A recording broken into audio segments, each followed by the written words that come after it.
On y est, Bitcoin a enfin touché les 80 000 dollars. Cette semaine, le niveau que l'on surveille ensemble depuis maintenant plusieurs semaines, eh bien c'est fait, celui qu'on avait identifié comme le pivot il y a de ça à peu près à la mi-avril, avant que le prix vienne le tester, eh bien check, on y est. Et maintenant, qu'est-ce qui se passe? Ça va être exactement la question à laquelle je vais tenter de répondre aujourd'hui dans cet épisode, parce qu'évidemment le marché bouge et donc il faut aller droit au but et c'est exactement ce que l'on va faire ici. Alors qu'est-ce qui vient de se passer? Eh bien le prix vient de franchir justement le coût moyen d'achat des investisseurs à court terme pour la première fois depuis octobre 2025. C'est évidemment le niveau que l'on surveille depuis des semaines. Comme on le voit dans l'épisode du 15 avril, c'est exactement la prochaine étape que l'on avait définie. Et quand on regarde maintenant ce qui se passe, eh bien écoutez, sur ce realized price, donc ce coût moyen d'achat de ces investisseurs de moins de 6 mois, zone extrêmement importante à reprendre. Ça y est, après avoir buté dessus quand même 2 à 3 fois, on l'a pour l'instant dépassé. Et depuis quelques jours, on se maintient pour l'instant au-dessus. Faut se rappeler qu'en 2018-2022, on avait 5 à 6, 7 tentatives vraiment pour le franchir.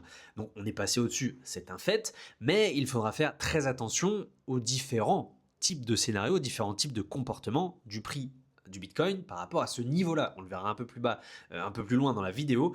Et ça va être extrêmement primordial de ne pas forcément s'emballer pour le moment. Je vous parle d'emballement puisque forcément avec un Bitcoin au-dessus des 80 000 dollars, eh bien on est sur un Fear and Greed Index qui est revenu, qui est toujours dans sa zone neutre, qui approche la cupidité. Donc c'est important quand même de faire attention à ça aussi. On n'est pas encore forcément tiré d'affaire. Il y a, si vous voulez, des niveaux primordial à reprendre avant de vouloir crier victoire. On est un peu dans un entre-deux, pareil, on le verra un peu après. Mais pour l'instant, eh bien écoutez, ça fait quand même plaisir. Et comment on en est arrivé à ces 80 000 dollars? Puisque tout au long du mois d'avril, on a eu des taux d'intérêt sur les leviers, sur les contrats futurs, les contrats perpétuels, des taux de financement qui sont restés négatifs presque sans interruption. On le voit sur ce graphique, ça fait vraiment quasiment un mois où les investisseurs qui shortaient, les traders qui shortaient BTC payaient tellement ils étaient majoritaires, puisque justement ils ne croyaient pas à la hausse. Et malheureusement pour eux, quand le prix a commencé à monter, eh bien leurs positions se sont fait liquider en cascade. On a deux liquidations importantes, on a déjà la première du 18 avril où on a à peu près moins de 600 millions de dollars quand même qui ont été liquidés, et ensuite le 4 mai, donc pas plus tard qu'il y a 2 jours, où ici on a eu plus de 300 millions. Donc on est sur pratiquement 1 milliard de positions short liquidées en même pas 15 jours. Donc c'est exactement ce qui a propulsé le prix jusqu'ici. C'était un short squeeze puisque, comme vous le savez dans les vidéos précédentes, on l'a vu, les positions en spot sont quasi inexistantes. Et c'est pour ça qu'il fallait faire très attention. Maintenant, et c'est vrai que depuis plusieurs jours maintenant, on a les positions des ETF qui reprennent vraiment un bel engouement, justement depuis à peu près les 72 000 dollars, donc depuis qu'on est sorti du range par le haut, depuis la mi-avril, et là ils commencent à réinvestir quand même assez massivement. On est sur par exemple du plus 400 millions il y a encore pas plus tard qu'hier.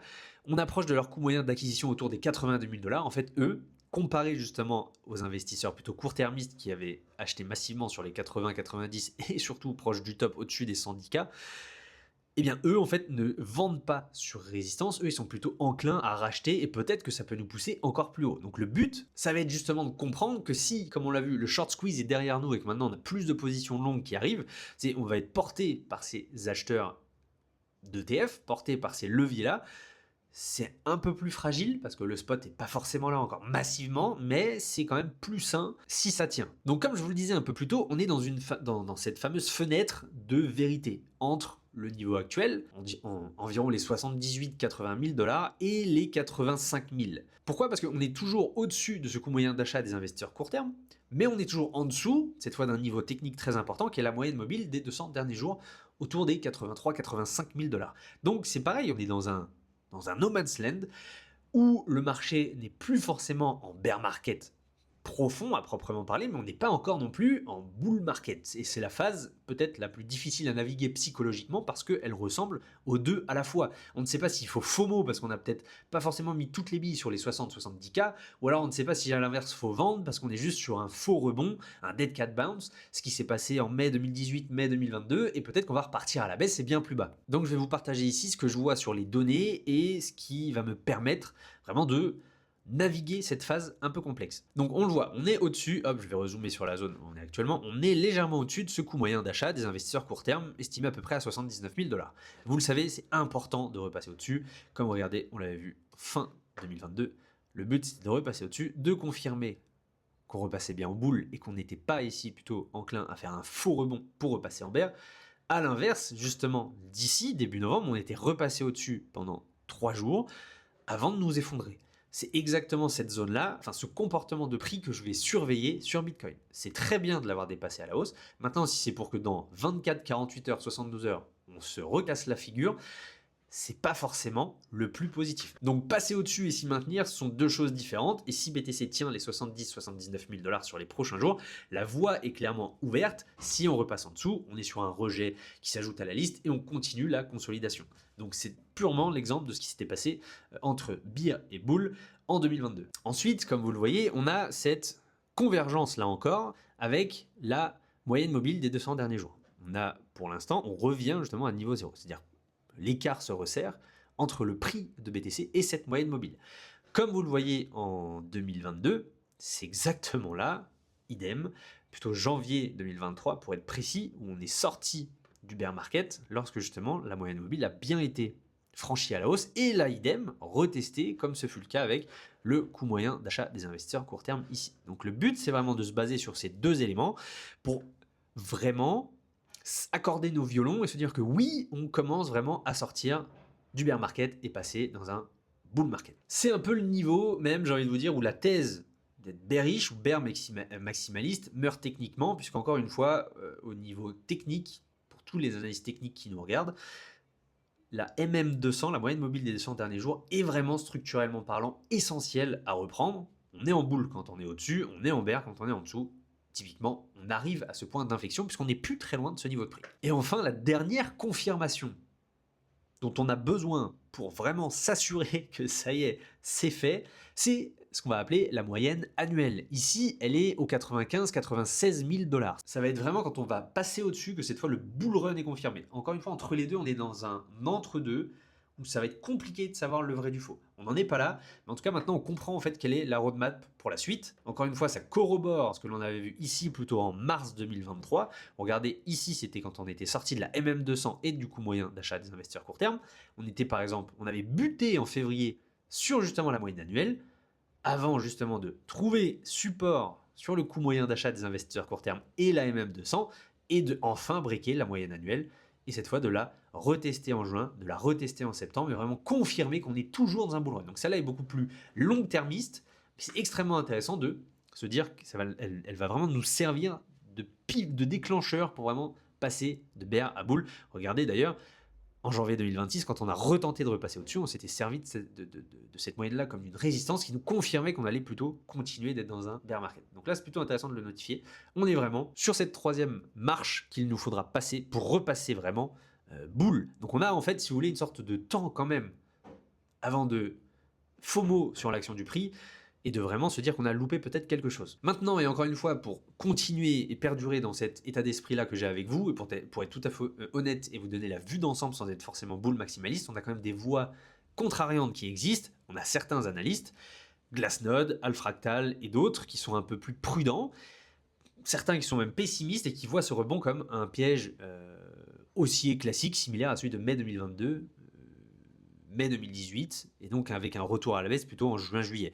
Donc c'est une lecture du marché qu'on ne va pas écarter non plus, parce que vous le savez, je fonctionne en termes de probabilité. Le but, c'est d'être préparé à tous les scénarios, donc on se le garde en tête. Il existe aussi la possibilité d'un retest technique. C'est un peu le point le plus important de cet épisode dont je vous ai un peu parlé au début de la vidéo. On peut s'attendre à un retour vers les 72-75 000 dollars avant justement d'aller beaucoup plus haut. C'est justement le moment où ceux qui vont acheter ce fameux rebond actuel vont se faire un peu secouer et où les bears convaincus vont revenir crier victoire et où le marché vérifie si justement la fameuse base est solide.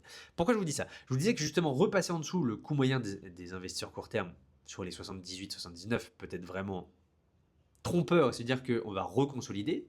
Ça corrobore cette thèse, ou si on retouche les 72, c'est vraiment cette fois pour aller au niveau technique et non plus on-chain, aller confirmer qu'on ne veut pas revenir dans le range qui nous a servi entre les 60 et 72 000 dollars pendant plus de 2 mois et demi, qu'on ne veut pas y aller, et que, par contre, on aura besoin de ce support comme d'une impulsion pour vraiment aller reprendre ce coût moyen d'achat des investisseurs court terme, et cette fois y rester pour de bon.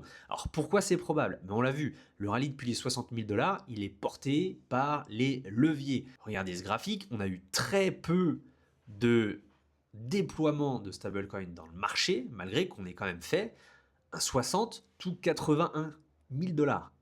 Donc c'est vraiment quelque chose qu'il faut aussi prendre en compte. Maintenant que les funding rates, les taux d'intérêt sont passés positifs et que les shorts ont été lessivés, essorés, la hausse par levier est épuisée, donc le prochain mouvement doit venir des acheteurs en spot. Et historiquement, avant qu'ils prennent le relais, il y a justement ce fameux bottom. Et surtout, quand ils reprennent la main, on le voit. Regardez ce qui s'était passé en janvier 2023 avec ce déploiement massif de liquidités jusqu'au point où en seulement quelques jours, on est arrivé dans un niveau extrême de déploiement de liquidités. Mais ce qui nous a vraiment donné l'impulsion pour sortir des 3 étapes que l'on a vues. Le coût moyen d'achat des investisseurs court terme, la moyenne mobile de 100 jours et la moyenne annuelle de BTC. On avait eu besoin de ça pour en sortir. Donc c'est pour ça que pour l'instant on va rester quand même prudent et qu'un rebond à la baisse peut être tout à fait possible sans que ça n'enraye forcément la dynamique, évidemment si on tient les 72 000 dollars. D'ailleurs on le voit très bien avec le Magic Bands. Regardez, on a un nuage bullish qui s'est créé depuis fin avril, chose qui était arrivée par exemple ici en avril 2025 après avoir touché les 75K qui avait été flashé vers les 87. Donc voilà, c'est pas un indicateur parfait pour trouver le bottom, mais vraiment pour trouver les changements de dynamique. Ici, on voit qu'il a été fait il y a de ça maintenant 2 semaines et que justement, faut tenir ce nuage bullish, comme vous le voyez, au 74-75K environ. On peut aller arrondir et baisser jusqu'au 72 sans que ça remette forcément en cause toute la dynamique, puisque les 72K sont le haut du range que nous avions eu pendant cette longue période. Donc encore une fois, il ne faut pas le voir comme un potentiel crash, mais un retest de la zone qu'on vient de franchir. Et encore une fois, si on la reteste, c'est très positif.